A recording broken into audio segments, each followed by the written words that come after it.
Hello SSC ২৬ batch কমার্সের শিক্ষার্থীরা, আবারও চলে আসছি তোমাদের মাঝে। আমি বাহাউদ্দিনে পড়াশোনা করছি ঢাকা বিশ্ববিদ্যালয়ে।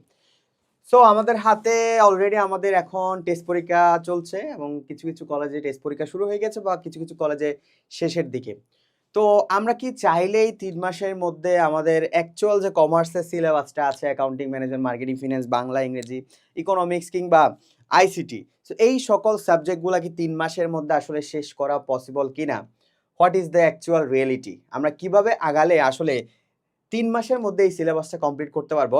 এই বিষয়ের একটা ওভারঅল তোমাদের সাথে প্ল্যান শেয়ার করবো আজকে। তো আমার সামনে একটা সার্কেল দেখা যাচ্ছে। তুমি যদি আজকে থেকে এই সার্কেলটা কন্টিনিউয়াসলি প্রতিদিন স্টার্ট করা বা প্রতিদিন এই সার্কেলের মধ্যে থাকো, তাহলে তোমার ৩ মাস পরে গিয়ে তুমি তোমার একটা রিয়েলিটি বুঝতে পারবা যে না, আমি এই সার্কেলের মধ্যে ছিলাম বিদায় আমি একটা আমার সাকসেস স্টোরি পেয়েছি, আমি একটা আমার রেজাল্ট পেয়েছি। তো আজকে থেকে এই সার্কেলের তোমার এই বিন্দু থেকে তোমার স্টার্ট শুরু হয়েছে। ঠিক আছে, আসো priority game. So priority game দ্বারা আমি বোঝাচ্ছি কি আসলে প্রায়োরিটি মানে ইজ হোয়াট। দেখো, আমরা যদি কমার্সের সাবজেক্টগুলোতে যাই, কমার্সের সাবজেক্টগুলোতে আমাদের কিছু হেভি সাবজেক্ট আছে। যেমন আমাদের কিছু হেভি সাবজেক্টের মধ্যে হচ্ছে তোমার অ্যাকাউন্টিং, ফিন, হ্যাঁ, তারপর যাদের ইকোনমিক্স আছে, তারপর হচ্ছে আইসিটি, হ্যাঁ, এগুলা বলা চলে তোমাদের জন্য হেভি সাবজেক্ট। ঠিক আছে, এগুলাতে তোমাদের একটু বেশি টাইম দিয়ে পড়াশোনা করা লাগবে।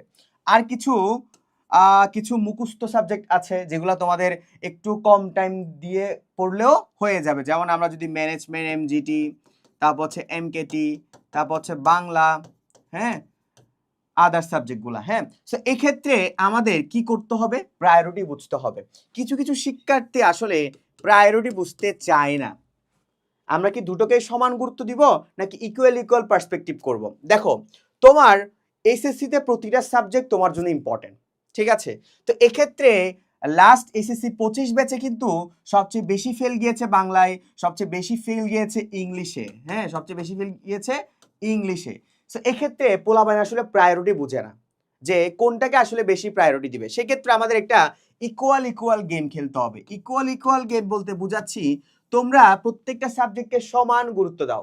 কিংবা কারো যদি অ্যাকাউন্টিং ভালো লাগে, সেক্ষেত্রে শুধু অ্যাকাউন্টিং নিয়ে বসে থাকলে হবে না, তাকে সমান তালে ম্যানেজমেন্টও পড়তে হবে। হ্যাঁ, সেক্ষেত্রে তোমরা একটা ট্রাই করবা। তুমি যদি অ্যাকাউন্টিং যদি তোমার আগানো হয়ে থাকে, যেহেতু 26 ব্যাচ, হয়তো বা তোমার অ্যাকাউন্টিং অনেক কিছু এগিয়ে গিয়েছে, তাহলে অ্যাকাউন্টিংয়ে তুমি 40% টাইম দাও।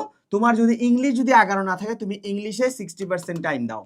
ঠিক আছে, এভাবে তোমার প্রত্যেকটা সাবজেক্টকে প্রায়োরিটি লিস্টে রাখতে হবে। এই প্রায়োরিটি গেমটা যদি তুমি না বুঝো, হয়তোবা কোনো না কোনো সাবজেক্টে, ধরো তোমার ম্যানেজমেন্টের মতো সাবজেক্টে তুমি খারাপ করে বসে থাকবা, বাংলার মতো সাবজেক্টে তুমি খারাপ করে বসে থাকবে, কারণ তুমি প্রায়োরিটিটা বুঝোনি। হ্যাঁ, এসএসসিতে তোমার এখানে প্রতিটা সাবজেক্ট তোমার জন্য ইম্পর্টেন্ট, প্রতিটা সাবজেক্ট তোমার জন্য গুরুত্ব। সো প্রায়োরিটি গেমটা তোমাকে বুঝতে হবে। প্রতিটা সাবজেক্ট আমার জন্য ম্যাটার।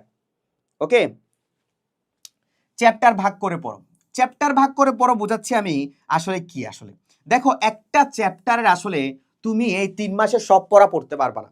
একটা চ্যাপ্টারের মধ্যে কিছু তোমাকে মাস্ট রিড টপিক আছে।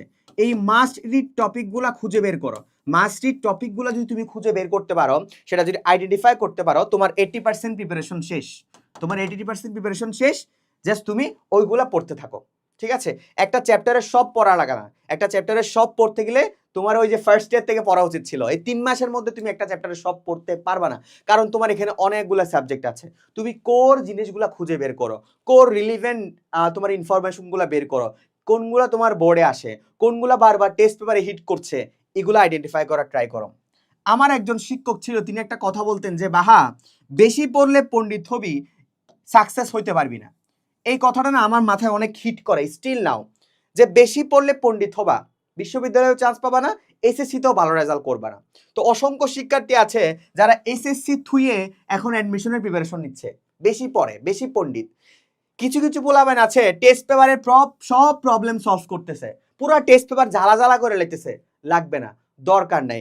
একটা টেস্ট পেপার কিন্তু আমি যখন একটা চ্যাপ্টার ধরবো, ওই চ্যাপ্টারের সবগুলা কোশ্চেন আমার পড়ার দরকার নেই। আমি হাইয়েস্ট ম্যাক্স 10 থেকে 12টা সিকিউ সমাধান করব, 100 থেকে 200টা এমসিকিউ সমাধান করব, এই চ্যাপ্টার ক্লোজ। বেশি পড়লে পণ্ডিত হবা, এসএসসি তো এ প্লাস পাবা না, অ্যাডমিশনও চান্স হবে না। এই জিনিসটা একটু মাথায় রাখবা। এবার হচ্ছে রিভিশন প্লাস পড়া। সো তোমাদের এখন রিভিশন দেওয়ার অনেকের সুযোগ হয়েছে, কিন্তু যারা আসলে 3 মাসের রিয়েলিটির মধ্যে আছো, তোমাদের রিভিশন প্লাস পড়া দুটো একসাথে করতে হবে। এই রিভিশন প্লাস পড়া দুটো একসাথে কিভাবে করবা?